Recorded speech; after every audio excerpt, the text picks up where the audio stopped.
Yeah, I love that you say that because that's what we started to uncover in writing this book ourselves, even though each author is a professional in the field of helping people, and many of them in and through trauma. As human beings, regardless of our profession or expertise, we still have our own things that we need to work through. And I think that was a wonderful surprise and a challenging surprise for each author moving through this book, was that as they were writing about their traumatic experience, a lot of things were coming up for them to process and to heal, transmute and let go.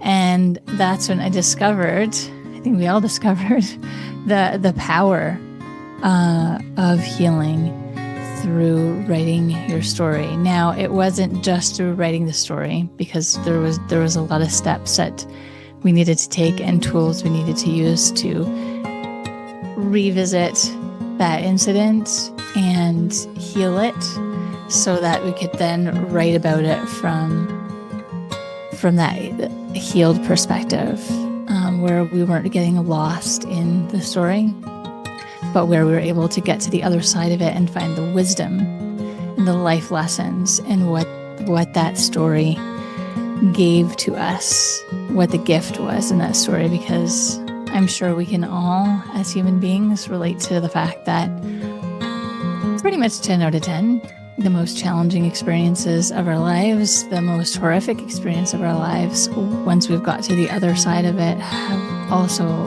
been the greatest gift in whatever capacity. It's always gifted us something. And I've been through many traumatic incidents in my own life. I've experienced pretty much every form of abuse, and I've had to overcome many challenges, as most human beings need to. So I can definitely speak to the power of that. So writing your story is like a first step, but actually getting the help that you need as you discover, as you're writing the story, oh goodness, there's a lot of stuff here. I get to work on what it is that's here, so that I can actually deliver the story how it's meant to be delivered, completed, fulfilled. Because the story is just one part.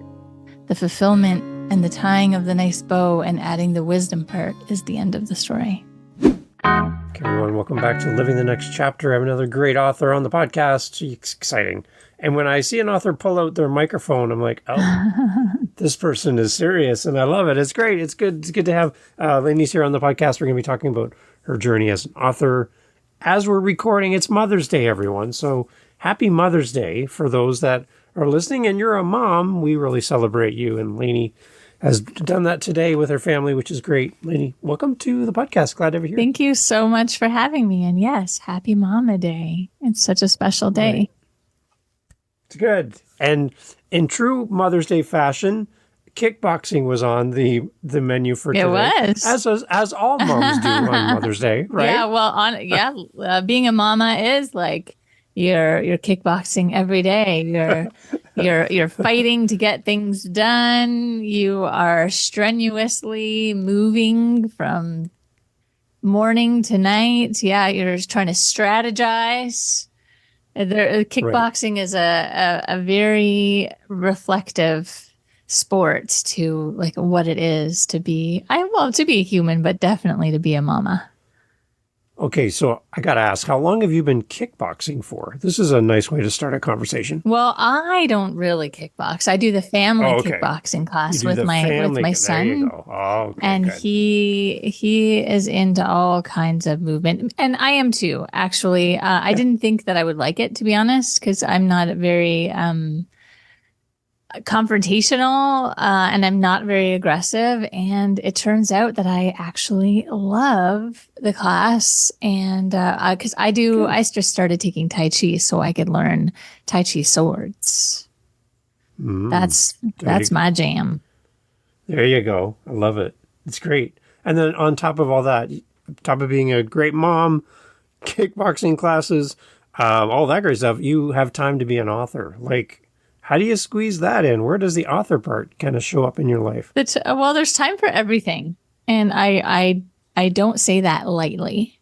I worked a full-time job, built my business, single parented my neurodivergent son, continued my education, moved my body, and wrote a book.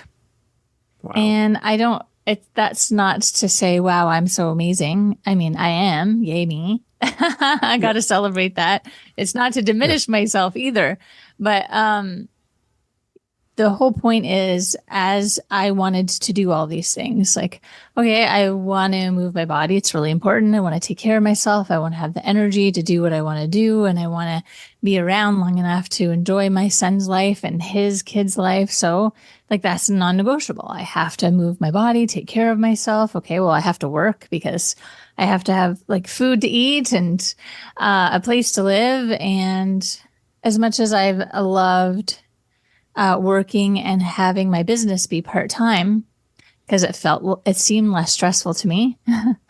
Eventually it was, no, actually I want to work for myself full-time. I've been doing it part-time for many, many, many, many years. And so how do I make that transition? How do I pivot? That's important to me. That's the next step. So, and then how do I write a book? I've been wanting to do that for 15 years. So we get in the habit of saying when I have time or I don't have time, but we always have. How I started everything was just by saying, well, I have 5 minutes. I definitely have 5 minutes. There are things called 5-minute workouts. You can start with a 5-minute workout. You can start with a 5-minute meditation. You can start by sitting down for 5 minutes and writing out in point form one chapter. You can do all of these things. And then the more I started to do that, the more I started to realize, oh, I do have the time. Then 5 minutes became 10 minutes, 10 minutes became 15 minutes, became 20 minutes. And I noticed that I had a lot more time than I thought I did. And then I could eventually get things done. And so I did. I got all of those things done. Wow. So for you, have you always wanted to be an author, like from the early days, or is this relatively new for you? Yeah, I have always wanted to be an author. I definitely knew since my 20s that I wanted to be an author because I love books. I consume like a book a week, whether that's like reading a physical book or listening to one. I'll read anything from like a textbook to a fiction, nonfiction. It doesn't really matter. I really love books. I love libraries. I think my love for books really was a big part in wanting to be an author, but I think most people have a story inside of them and definitely something valuable and worth sharing. Great. So tell us more about what you're writing, and for those that are meeting you for the first time, I'd love to introduce you as an author to our listeners. Tell us what you're up to. Well, I have 2 books. I have completed 2 books, How to Use Hypnosis to Master Your Brain and A Bigger Mission. A Bigger Mission was just released this year, and that happened by accident, by a wonderful, happy accident. I had finished my first book, and what happens for all of you authors out there is often when you say you're an author, pretty much the most common response to that is, I've always wanted to be an author too, or I've always wanted to write a book too. And I heard that enough with this wonderful group of global professionals that I was just like, you know what? It only took me like 12 years, 15 years, something like that to write my first book. Why don't I expedite that process for everybody? So, it doesn't have to be something that is undone in your life, or it doesn't have to take you another 10, 20 years. Let's get it done. So I know how to do the process. I know how to complete it. So I'll just take you all through the process. And it's way less overwhelming to say, okay, you're responsible for a chapter than a whole book. Yeah. And as we do this, then you'll get the tools and the confidence to complete your own book. You'll be able to know and see yourself as an author because you'll have a completed piece.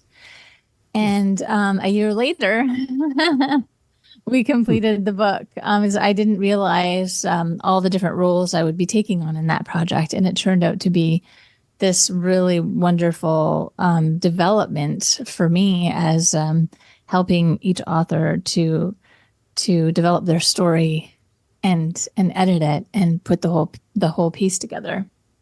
And what that took from each amazing author, and what that took from me to help them to get that done, and to help everybody's voice be their voice and not an edited, not a distilled version of my voice. How do I keep their voices and their unique colors and tones and words?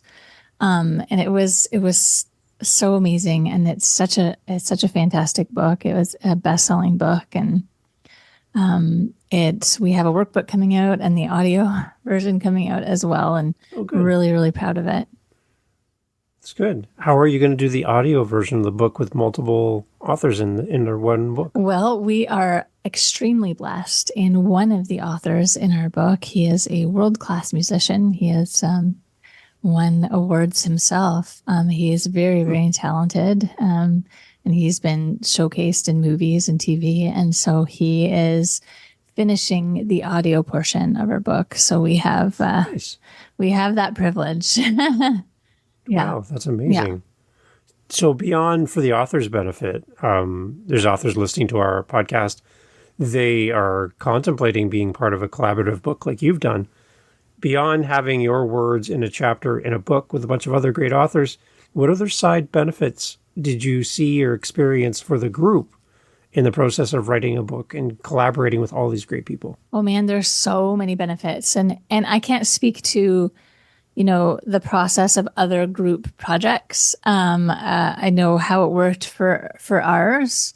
It was really such a privilege and an honor to get to be a part of witnessing each of these amazing people's stories and helping them to bring that to life and to publish it. Because, the book is all stories of traumatic incidences that people have had in their life for the most part. And how they overcame that, how they got to the other side.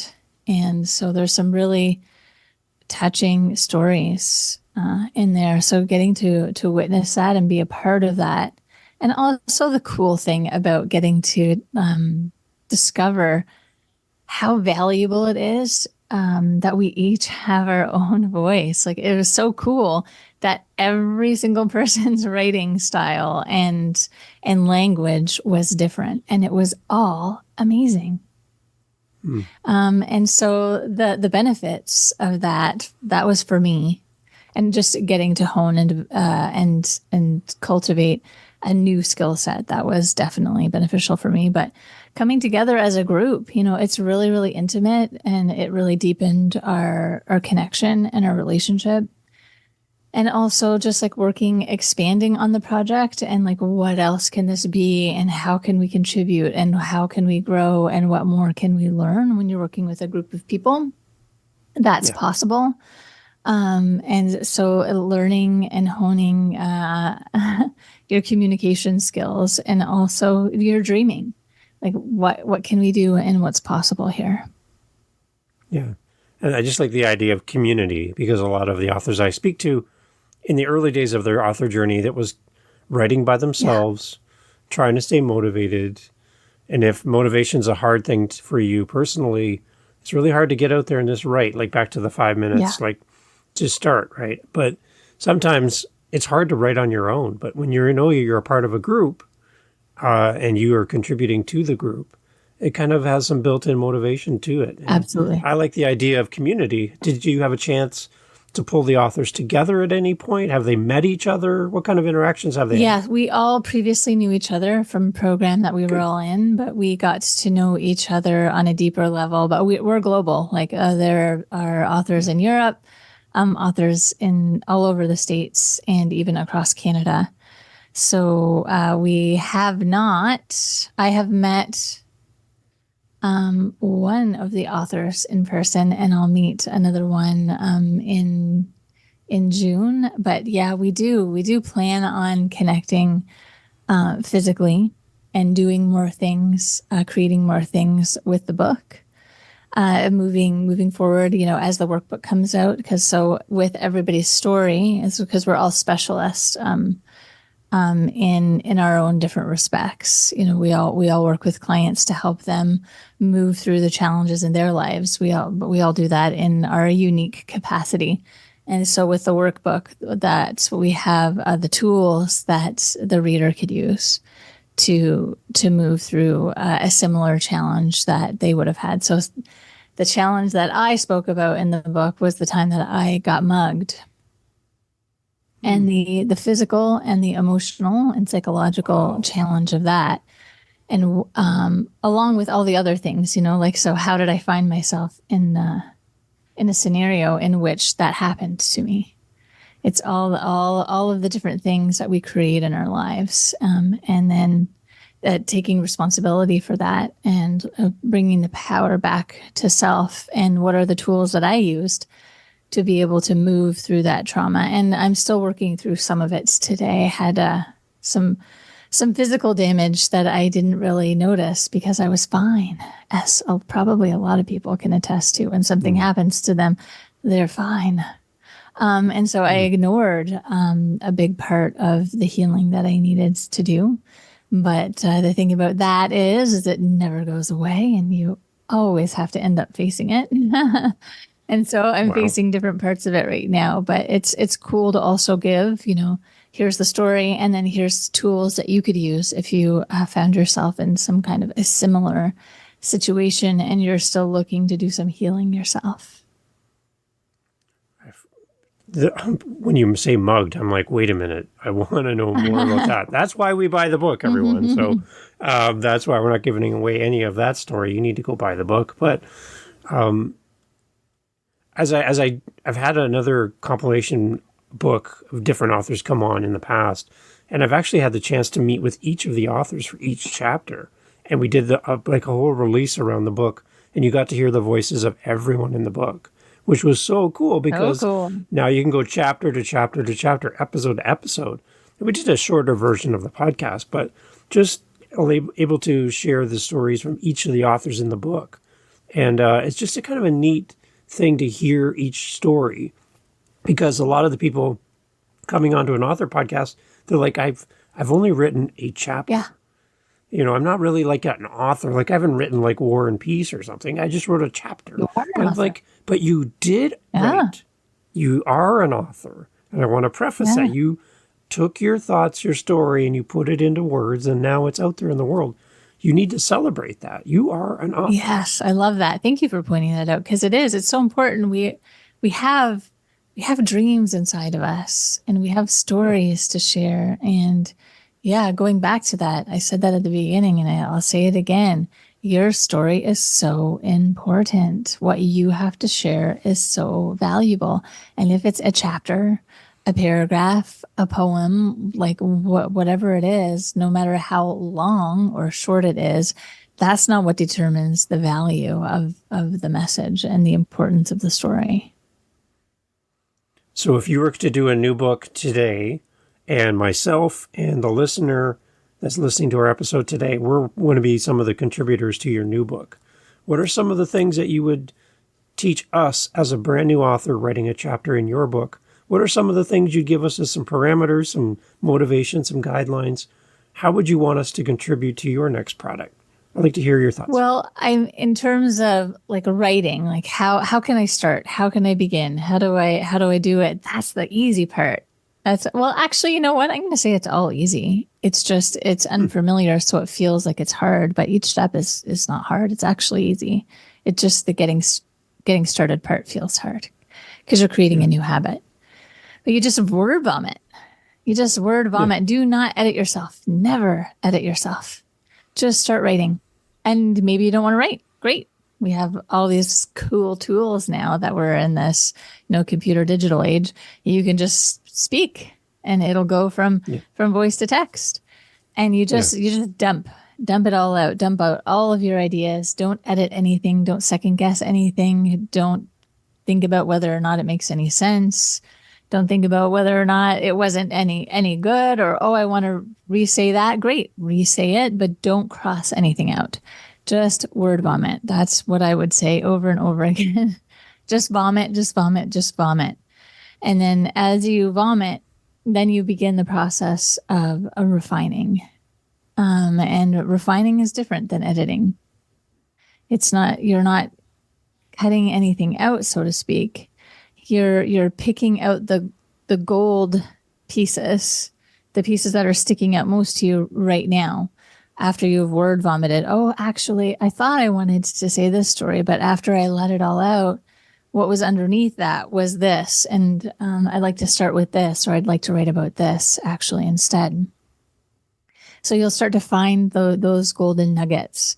And working with somebody is really, really helpful to help you to refine and pull out the big parts of that. You know, I would often say to the authors, I'm like, it's just words. Like, you're just saying words. Like, we have to do more than that. We have to, like, paint the picture and tell the story. We have to be clear about what our point is. Be clear about what the message is. Be raw and authentic with our vulnerability. If you're sharing something, not just give little strokes of color. You got to, like, saturate the canvas and make it bright and beautiful and bold. And that keeps taking practice. So keep vomiting, keep pulling out the golden nuggets, and keep refining and work with somebody. Another thing that you can do is, if you have your idea, okay, I want to write a book about dragons. I am going to write, I'm going to put, 10 chapters. 10 chapters is a good place to start. Okay, so what are the title of those 10 chapters? Dragons are magic. Dragons in Asian cultures. Cartoon dragons, like whatever the chapters are. And then underneath each chapter, make some bullet points. So if I have the cartoon dragons, okay, I can't think of any cartoons right now, but, like, I don't know, She-Ra, or Care Bears, or, like 5 points underneath of that, cartoon dragons, then 5 points. So 5 points underneath each chapter. And then you will have seen, and that should take you, 5 minutes. Really doesn't take long at all. Then you will start to see the structure and form, the skeleton of your book all of a sudden is revealed to you. And then all you have to do is start writing sentences about that. Okay, cartoon dragon She-Ra, blah, blah, blah, blah, blah. Write a few sentences about that. Cartoon dragons, Care Bears, blah, blah, blah, blah, blah. And then all of a sudden, your chapter has taken shape in life. And again, don't edit. Don't cut out. Don't cross out anything. Just keep word vomiting as you're doing that. And once you've completed all of that, again, look back and look for the golden nuggets and refine.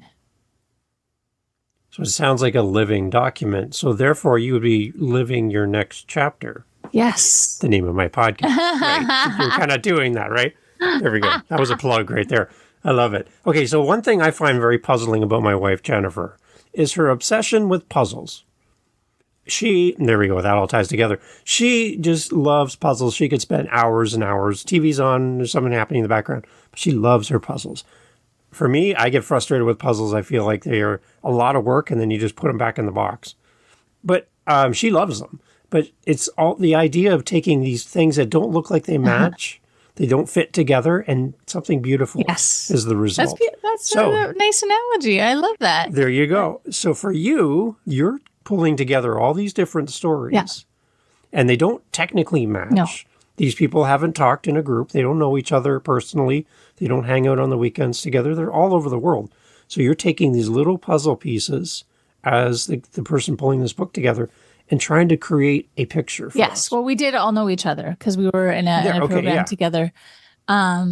But how do you do that? How do you pull that together, and how do you make it make sense? Do you give them some kind of parameters that this is kind of who the book is for, and here's the underlying thread that we're trying to pull together in the book, or do you just let them go? Yes, like you have to have the theme so that everybody can have some sort of container in which they can operate within. Otherwise, yes, it would be even more challenging, because we are all unique individuals and we have our own thinking processes and our own experiences. Even one subject becomes really, really diverse when you're exploring that subject with multiple people. So absolutely, you have to have some kind of container. So like back to the dragons, like, okay, dragons, well, if I asked 100 different people, I might get 100 different answers for the subject, right? So yes, definitely creating a container. And then you exactly like your puzzle analogy, you start pulling together the pieces. And I had never done this before, so I didn't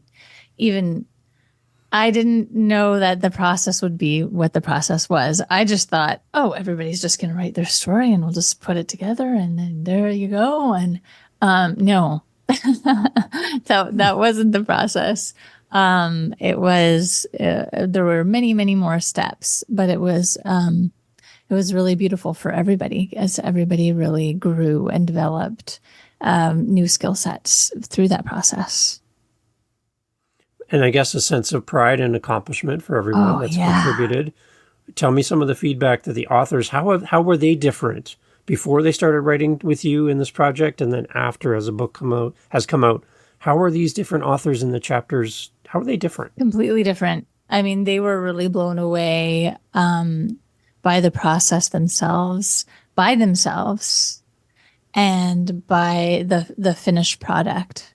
And gosh, I've gotten really wonderful feedback from them that, that was such a lovely gift. Like, I was never anticipating that beautiful gift. And again, to witness the unfolding of each author and the new qualities and characteristics that were birthed from them.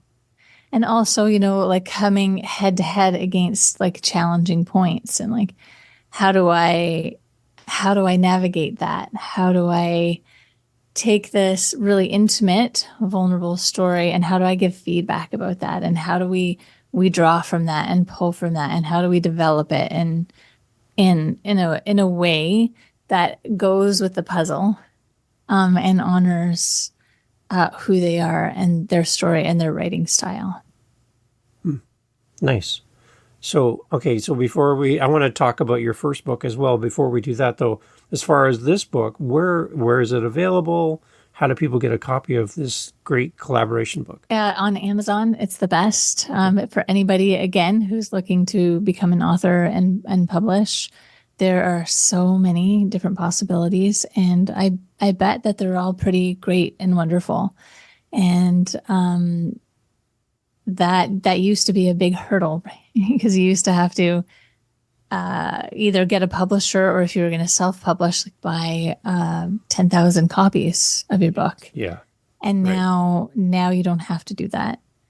So the easiest thing for us to do at the time, maybe it's changed, maybe it's a little different, or maybe there are other possibilities, was to self-publish on Amazon. And then it's print by demand. So every time somebody orders the book, it's printed. So that's really, really exceptional and beautiful. You can be an author. You can do it.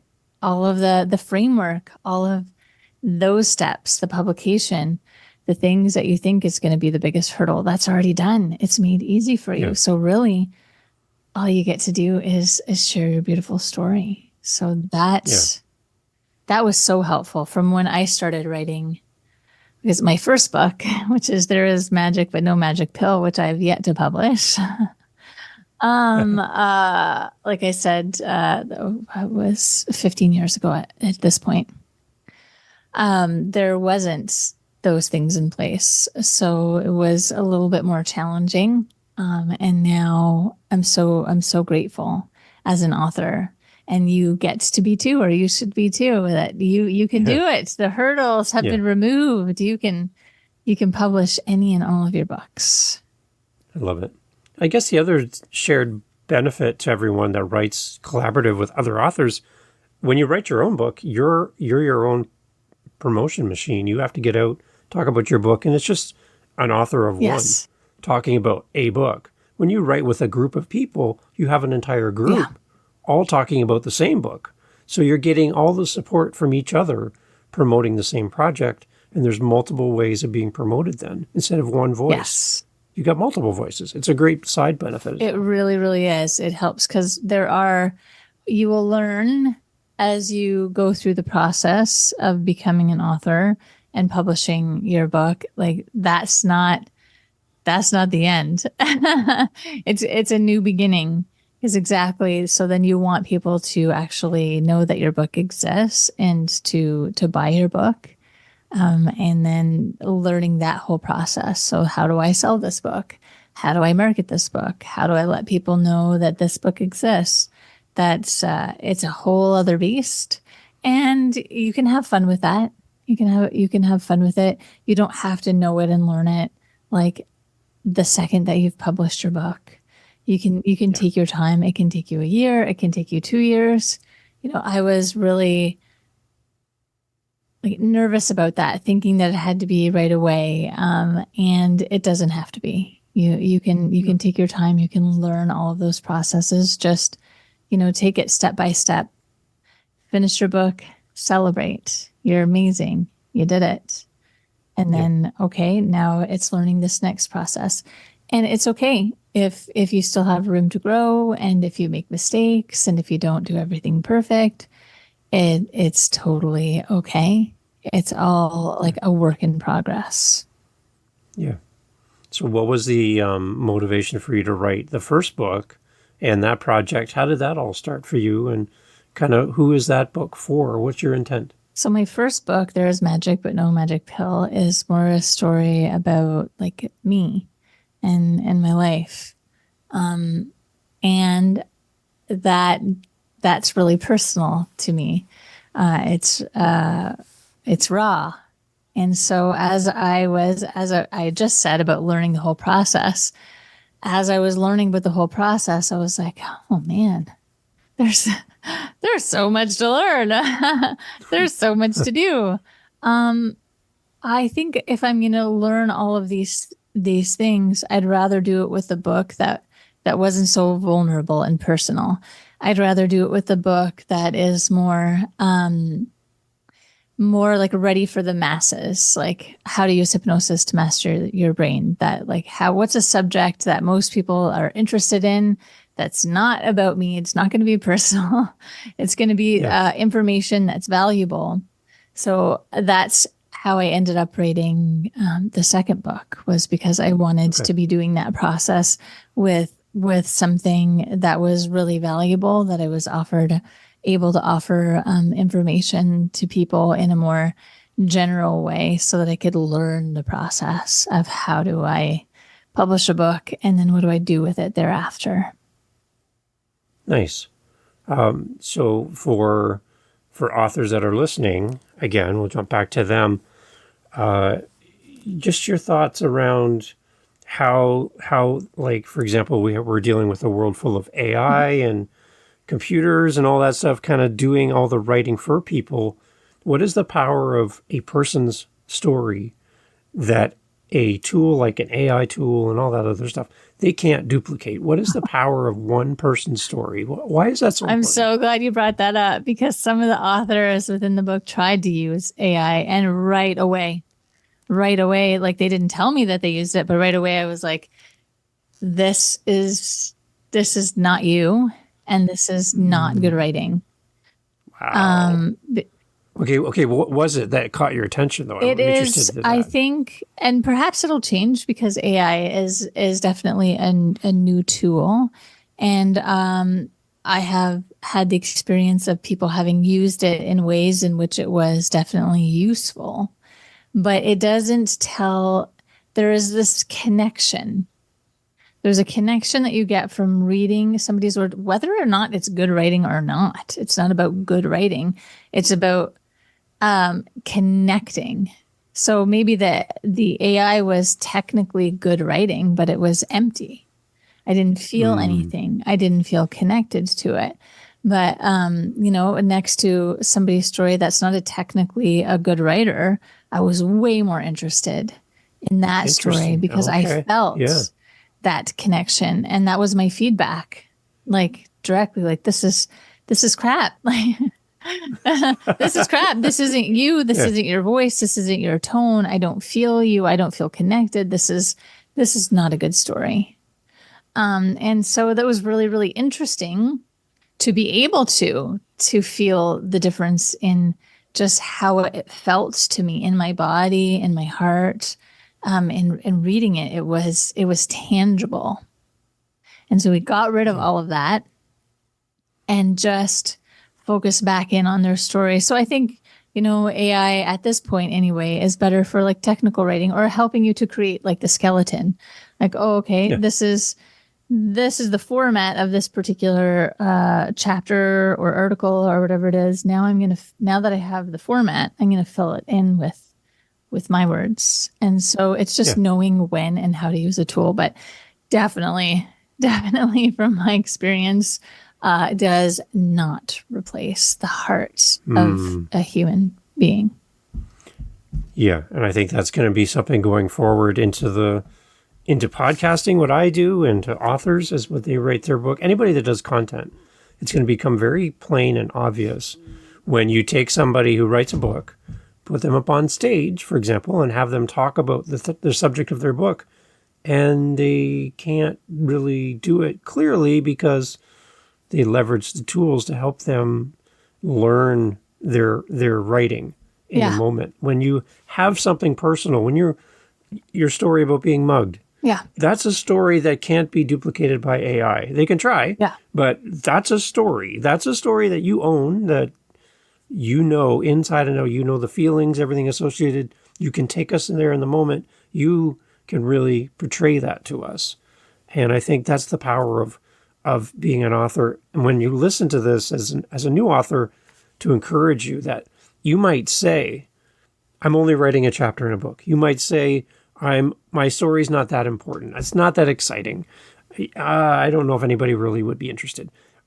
In a world where there's so much watered down content, your story rises to the top because it's yours. Exactly. And you own it, and you can share it in a way that makes people connect. Right? It's so much more valuable. I love that you said that because it's easy to have like the glossed over, watered down content, and I can find that anywhere. I can Google it myself and find that, but I can't find the connection pieces, the nuances that comes exactly from the individual sharing their experience of that, and then intermixing the knowledge with the wisdom part, which is the living experience. And that is irreplaceable. Yeah. I like it. It's so good. I love it. Okay, so I got to ask, in the name of my podcast, again, Living the Next Chapter, I like to ask my authors when they come on, what is your next chapter? I would love to know what's kind of down the road for you. What are some wishes and dreams for you and your author career as a writer? What are you envisioning for yourself? Well, I have many more books inside of me to be birthed this year. Definitely focusing on getting the workbook out and the audiobook out for a Bigger Mission. I also have a workbook for how to use hypnosis to master your brain, and potentially updating how to use hypnosis to master your brain. However, I think it is excellent as is. It is a beginner's guide to how to use that tool and understand it a little bit more. And then, more books definitely in the future.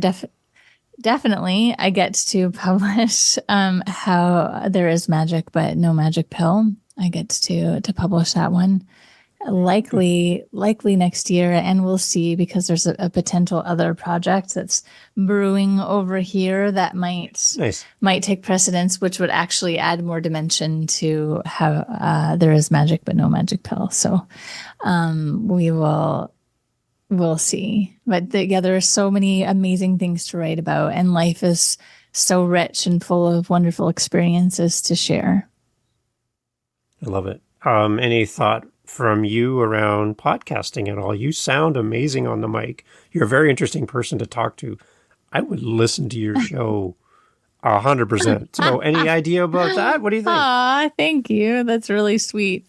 I love podcasts as a medium for sharing information and getting introduced to people and ideas. Yeah. Potentially, it wouldn't be this year. This year, it's about being introduced to wonderful people like you that have their own amazing podcasts, and just having fun in that space. And I could see myself wanting to, and yeah, to be determined. Okay. Because I know a lot of great podcasters who would love to have you on their show. So being a podcast guest is great because you leverage someone else's work. Someone else is there behind the scenes doing all the things like you did for your book. You get to jump in, be the star of the show, and we get to introduce you to our community, which is great.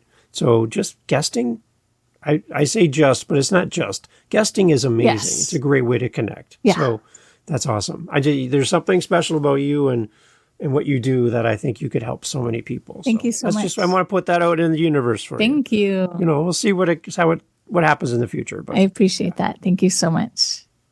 Excellent. Okay, so Lainne, where do we find you? Website, social media, all that great information so we can connect with you. And then I have one more question before we leave today. But where do we go? What do we do? It's really, really easy to find me. I was super blessed in that my website is lainne.com. LAINNE.com. Wow. And so you can go to my website and check out a little bit of info and book a call with me if you're interested in learning how to write your own book or work through the challenges that you're having that are keeping you from writing your book, because there's always these things that block us and stop us and get in our way. So whatever those challenges are, if you're interested in me helping you move through them, then if I have time and space available in my schedule, I can do that. Nice. Okay, so back to your book with everyone that you've collaborated with. For someone's listening, Lainne, they've been through something pretty traumatic in their life. You mentioned what happened with you and some of what's happened with some of the authors in your book.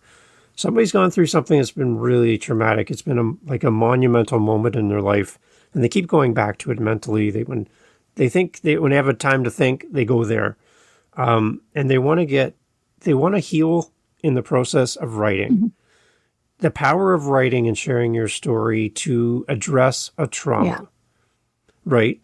That could then help someone else who has also faced something similar, a traumatic event. Yeah. How powerful is it for you to sit down and write? How does that help you in your healing journey and set you up for success in the future? What's your suggestion to an author wrestling with a traumatic story and how to tell it?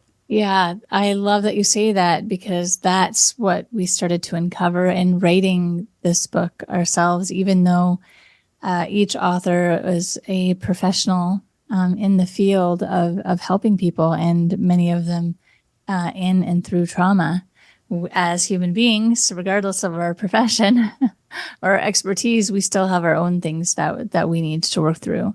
And I think that was a wonderful surprise and a challenging surprise for each author moving through this book, was that as they were writing about their traumatic experience, a lot of things were coming up for them to process and to heal, transmute and let go.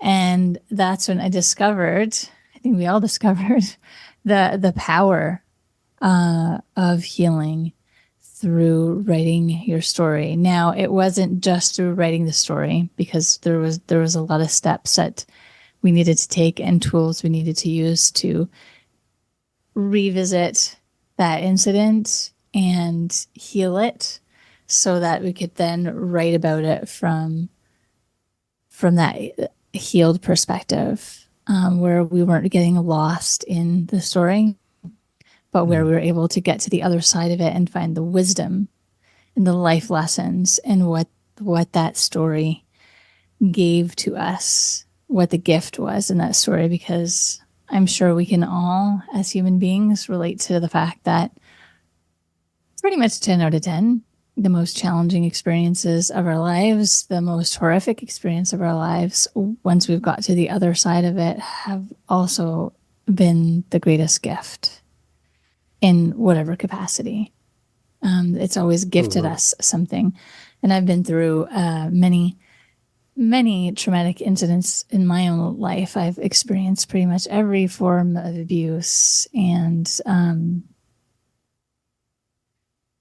I've had to overcome many challenges, as most human beings need to. So I can definitely speak to the power of that. So writing your story is like a first step, but actually getting the help that you need as you discover, as you're writing the story. Oh goodness. There's a lot of stuff here. I get to work on what it is that's here, so that I can actually deliver the story how it's meant to be delivered, completed, fulfilled. Because the story is just one part. The fulfillment and the tying of the nice bow and adding the wisdom part is the end of the story. Writing your story can transform your life as the author and can transform your audience's life as they read. Yeah. So it has an amazing impact on both sides of the paper. Yes, when you can see yourself in that. That's how I did that. Those were the beginning steps a lot in my journey, was, wow, somebody else has experienced something similar and they're on the other side now. If they can do it, I can do it. The inspiration, the guiding light, the lighthouse, whatever you want to call it, that's what you become as you share your story. You let other people know that it's okay. It happened to me too. And 2, there is another side. And 3, there's a gift here. Yeah. And 4, you matter and your story matters and sharing it matters because of all those reasons. You're not alone. You're not alone. There you go. I love it. Awesome. Lainne, thank you so much for doing this, taking part of your day on Mother's Day to talk with us and share your story and all the things you're up to. It's amazing. It's fascinating to listen to you and hear your thoughts. It's great. And I'm sure there's many people going to reach out to you. And I do have some friends in podcasting that would love to have you on their show to talk about everything you're doing. So thank you for being here, making time for all of us. I really appreciate it. Everyone, Lainne.com is the website. All the information will be in the show notes as always. And I would love for you to go buy the book, leave an amazing review for this collaborative book so that all the authors get to see your amazing thoughts and your comments about what they've written. It does help on Amazon to promote the book and help it to be shown to more people. So do more than say, great book, great authors. You can write something better than that. Put something in there that's meaningful in your review so more people will buy the book. But Lainne, thank you so much for doing this. Thank you so much for having me.